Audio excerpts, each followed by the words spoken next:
I was enlisted at short notice for today's Dharma talk, but that's okay. I haven't really been putting too much preparation into my Dharma talks for the last year plus, actually. Like one of my vows at the beginning of Ango last year was to be more spontaneous and flowing with or just less overthinking things beforehand with my Dharma talks, and I've pretty much maintained that over the last year.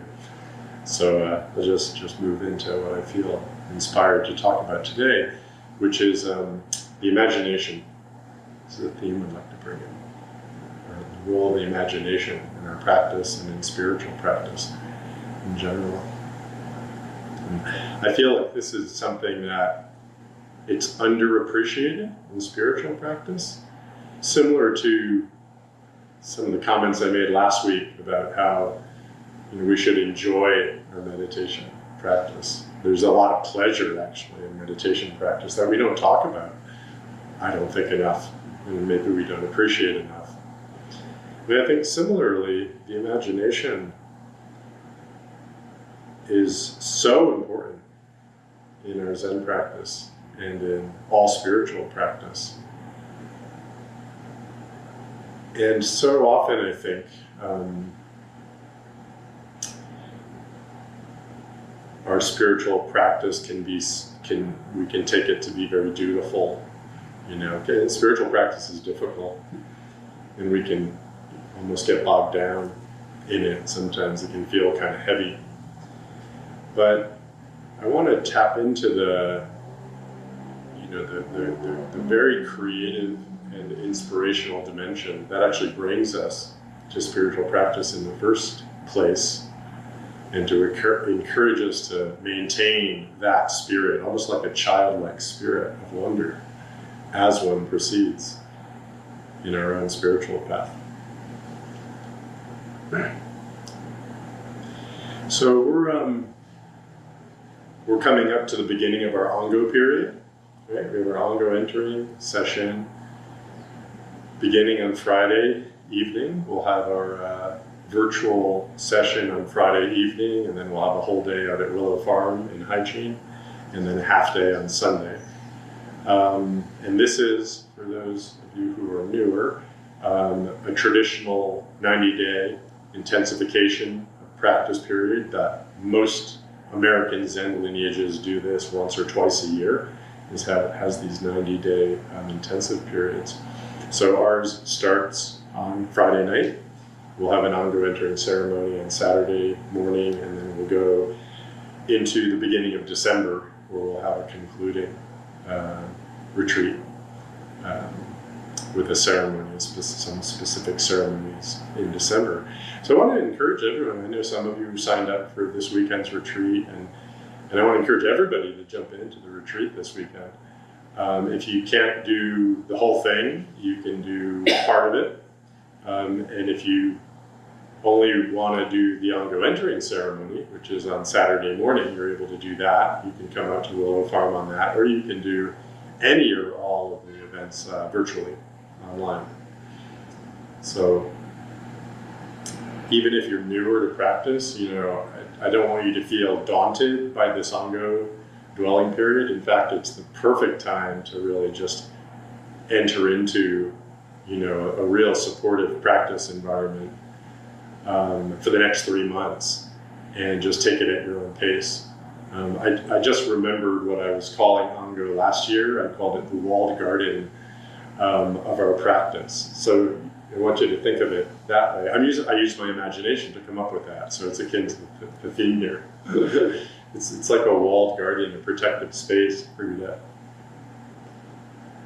choose to enter if you so choose, and can provide a very, very supportive and nourishing and interesting and generative, environment for you to engage with your practice and with community over the next 3 months. So if you have any sort of question about it, don't be daunted. I would say it's a really good opportunity to just enter in at whatever degree you like.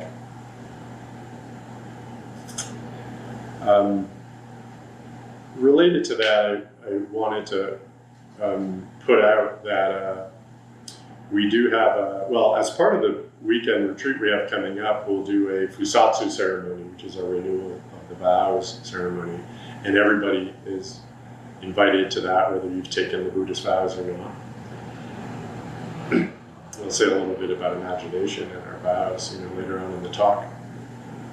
But I do want to put it out to the community that we have a series of precept classes that we offer, which is a 3-class series that we'll offer again this fall, starting, the first class will be in October sometime. So if you are interested at all in exploring the Buddhist precepts, you don't have to be committed. In fact, it's better if you're not committed and you can explore whether you'd like to be committed to taking the precepts. Please let me know or let one of our leaders know that you're interested in the class, and I'll get you on the list to start with the class. Some people are taking the class who've already taken the precepts and refresh their understanding of it. So it's always a good opportunity to do that as well. Okay, so imagination, yeah. I want you to leave this talk with just a sense of freshness about your practice. That it's an opportunity for you to see the world every day with a quality of wonder and awe and magic. Because that is what Buddhist practice, the Dharma, invites us to see the world, not as flat and fixed and without possibility. Things have to be the way they are. People have to be the way they are. I have to be the way I am. We have a lot of internal habits of not quite seeing our own potential and the potentials for the world. We tend to fix these things. And we have a lot of cultural messages that tell us that this is the way it's supposed to be. There's this phrase that I like, a sociological thinker called capitalist realism. He wrote a book called Capitalist Realism a few decades ago. I think he's a Marxist, actually. That doesn't matter. Because then he's got his own Marxist realist ideas, maybe over there. But the important part that he brought out is that, there's a groupthink that's imposed by our cultural values, this economic system, we have this social system, we have this political power system that we have, which tells us that things have to be a certain way, which tells us that things, primarily material things, are most important. And it tells us that certain things are impossible. Well, guess what? Nothing's impossible. There's incredible visionary potential in the universe and incredible power in the universe. And our imagination is the doorway to open up that potential. And this is intrinsic to Buddhism. It really is. There's a reason why people put an incredible artistic talent into visualizing, creating visions of these worlds.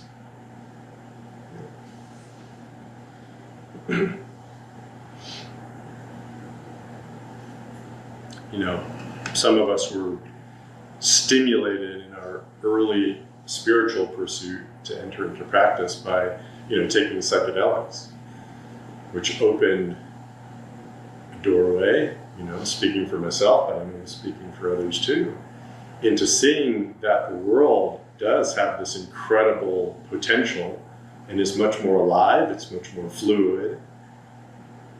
There's a much more co-creative relationship that I have with it than my normative consciousness sees.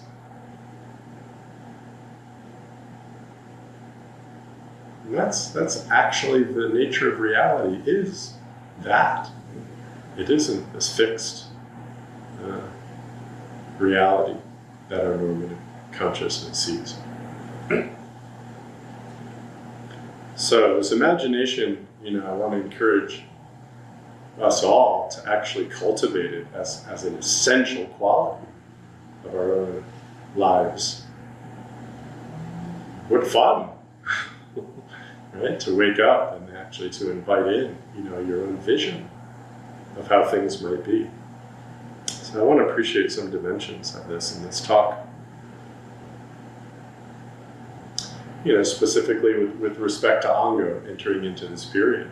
You can imagine, instead of taking it as a kind of a dutiful, I'm going to grind in my practice for the next 3 months, imagine who you want to be. Imagine what potential you want to bring forth. Imagine how you want to awaken, how you want to be, who you want to be, how you want to connect with people, maybe what you want to manifest in your life, a project or a venture. Yeah? Enter into this Ango period with that kind of spirit of adventure, curiosity, and imagination. Oh.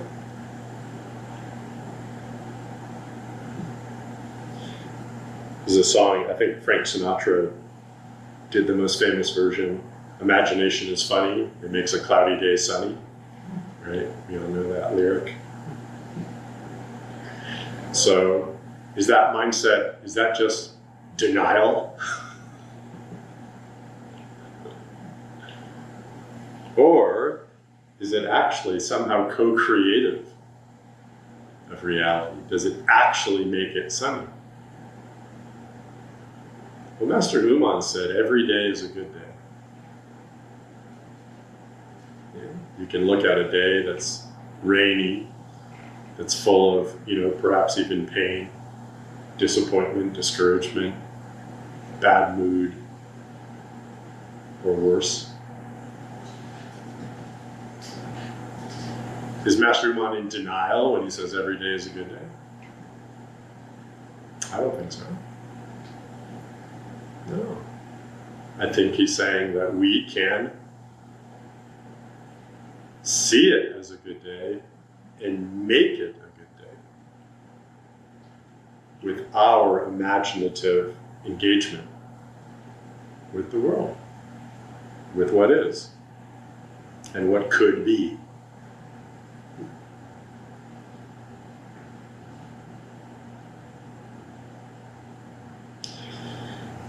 So some of you know Zen teacher Norman Fischer's recent work a couple of years ago now, 3, maybe 4 years ago now, on the Buddhist paramitas, the perfections of virtue of the Bodhisattva.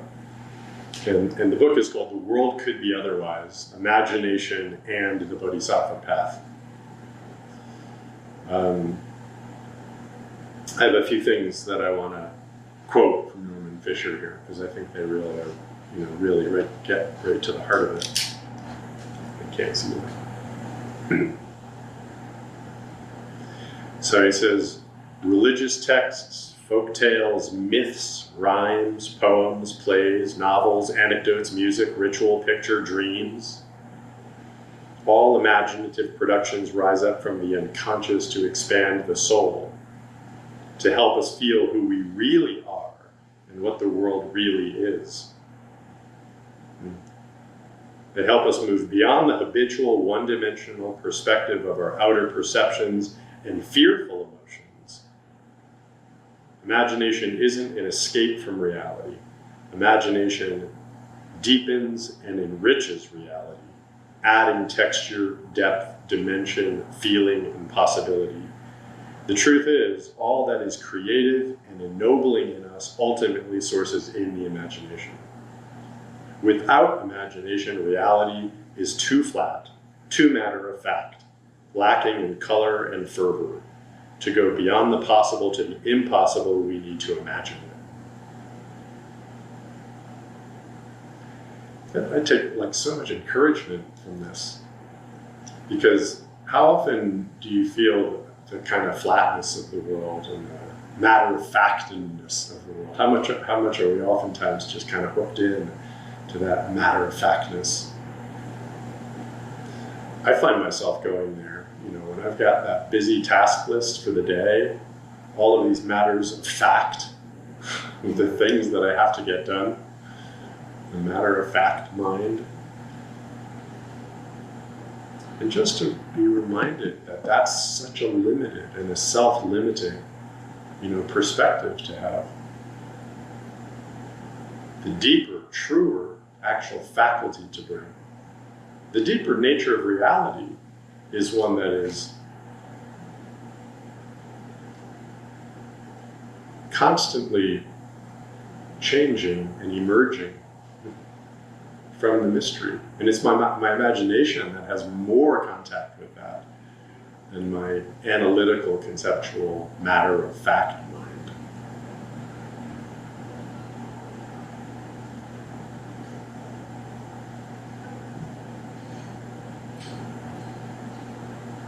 Attitudes aren't fixed, neither is the world, neither are we. In the Bodhisattva path, we don't assume anything is fixed and solid, and we don't assume that our picture of the world is the way the world has to look. This is where imagination enters in. Imagination is a warm breeze that loosens up what seems rigid and cold. Bodhisattvas have imagination. Bodhisattvas have imagination. They assume that anything can be fluid and warm, subject to challenge and revision. They see that everything is provisional and open. Inspired by their imaginations, bodhisattvas believe that there are always possibilities. We're all bodhisattvas here. So there are always possibilities. I just love that. I love that perspective. I mean, even just to remind yourself, if you feel trapped or pinned down or struggling with something that feels, unmovable or unworkable, just remind yourself there's always possibilities. Everything is workable.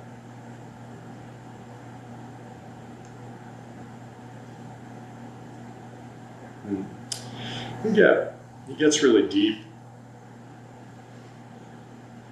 into our practice of the perfections.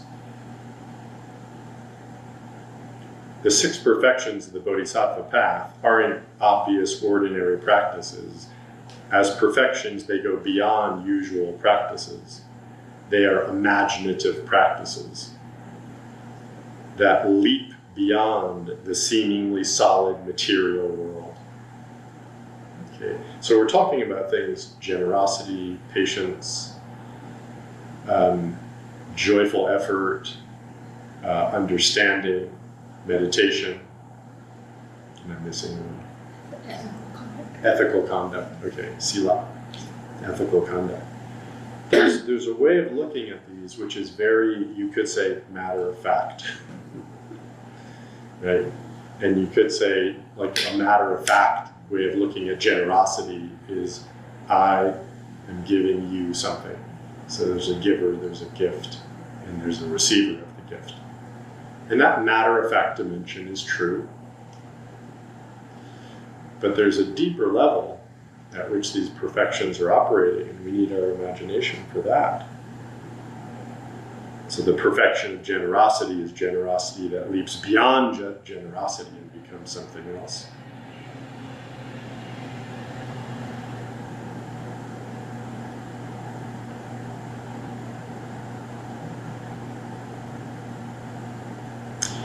Emptiness seen through perfect understanding is inherently imaginative. When he says perfect understanding, what he's referring to is the perfection of wisdom, which is the 6th and most all-encompassing, you could say, of the 6 paramitas. It includes, in a sense, all the others. They all include all the others, but this is the most, probably the deepest and the most all-encompassing of them, which is this perfect understanding, or wisdom as it's normally translated. Emptiness seen through perfect understanding is inherently imaginative. We use the word emptiness a lot. And if we're looking at, if we're kind of interpreting that or hearing it in a very matter-of-fact way, it's not really grasping it. We need this inherent quality of imagination. So, thinking of some of the artistic creations that some of you and some of us, create to express emptiness. The Enso expresses emptiness. Other creations express emptiness. That's emptiness seen through perfect understanding is the imagination. It's a real expression of emptiness.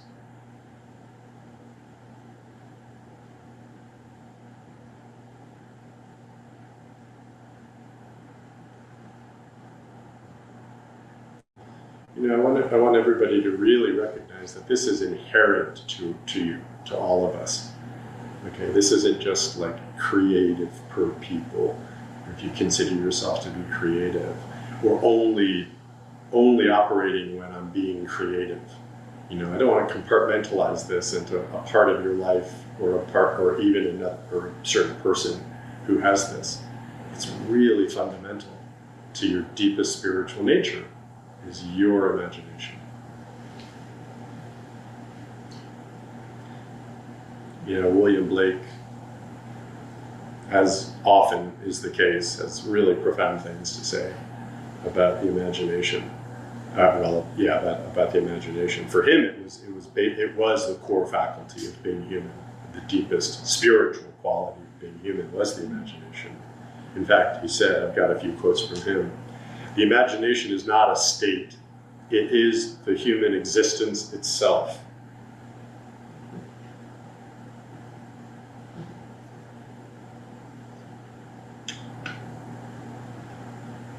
I wonder if we could take a moment right now, just close your eyes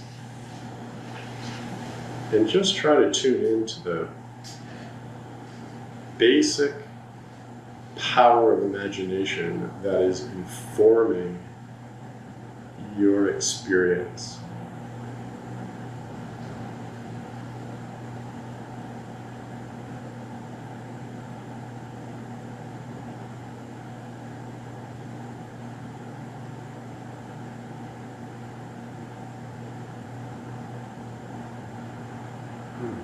There's so much there, right? It's almost entirely present in your imagination.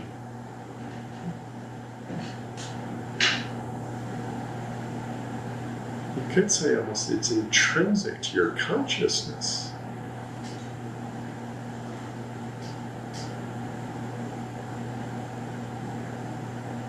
If I say I'm bringing my awareness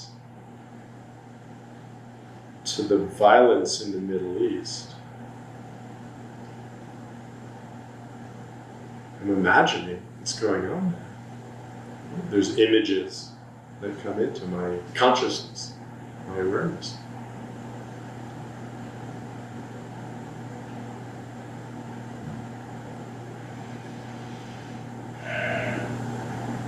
Blake said, the world of imagination is the world of eternity. It is the divine bosom into which we shall all go after death of the vegetative body.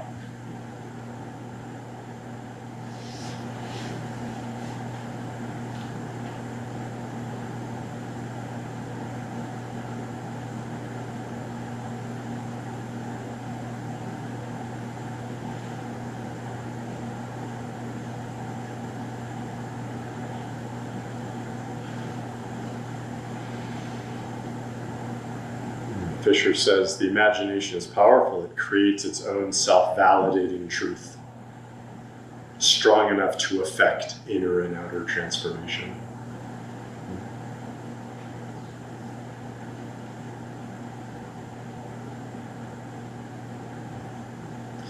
Some of us have inspirations, about something we want to create or something we want to create in our lives. It could be a business or a job or a venture or retreat center or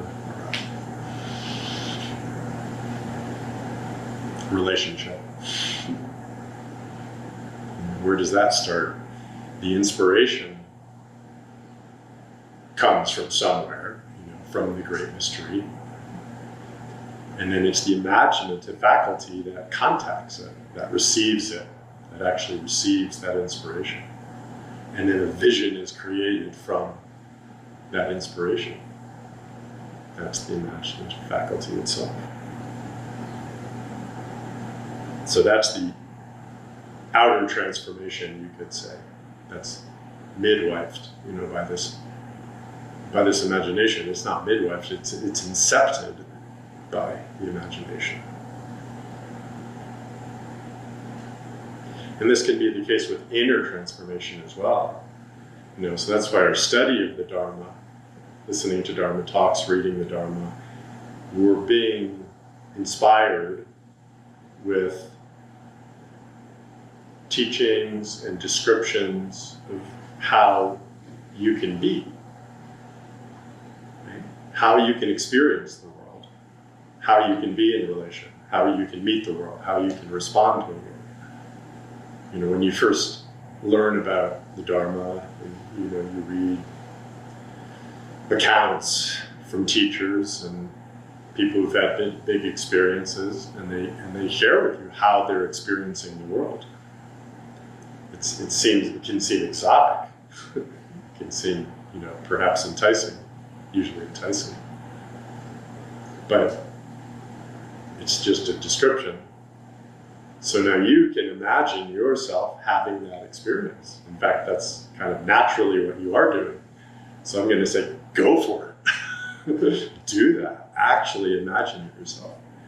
Then it goes from what would Buddha do to what would I do?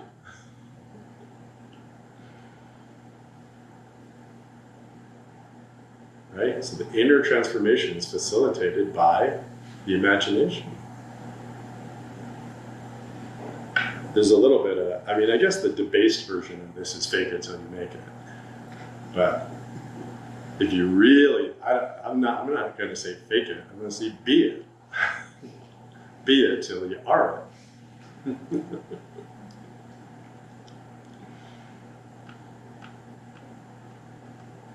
Okay, the last thing I wanted to, there's so many great quotes, from Blake and Norman Fischer, but I think I'll wrap up.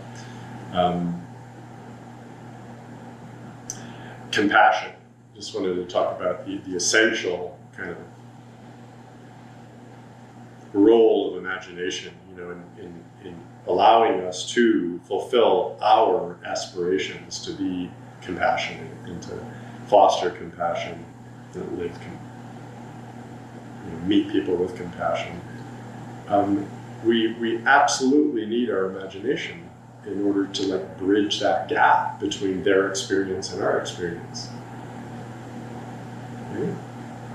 It's about entering into, the experience of someone who's unjustly jailed, or who is living on the streets and going without food, day after day, or who's struggling, unless that's your experience and you're remembering it, which is not the case for most of us. It's our imagination, which is allowing us to actually feel and connect with, at the deepest level, what that experience is. And that's what stimulates our own heart of compassion to act. Without thought, without analysis, without that kind of matter-of-fact mind. And I'm not saying that matter-of-fact mind isn't valuable too, because we can say, oh, this person needs this, so maybe I can get that from them. Of course, there's that. But the deepest level of compassion that arises from our deepest nature needs the imagination as its kind of field of action.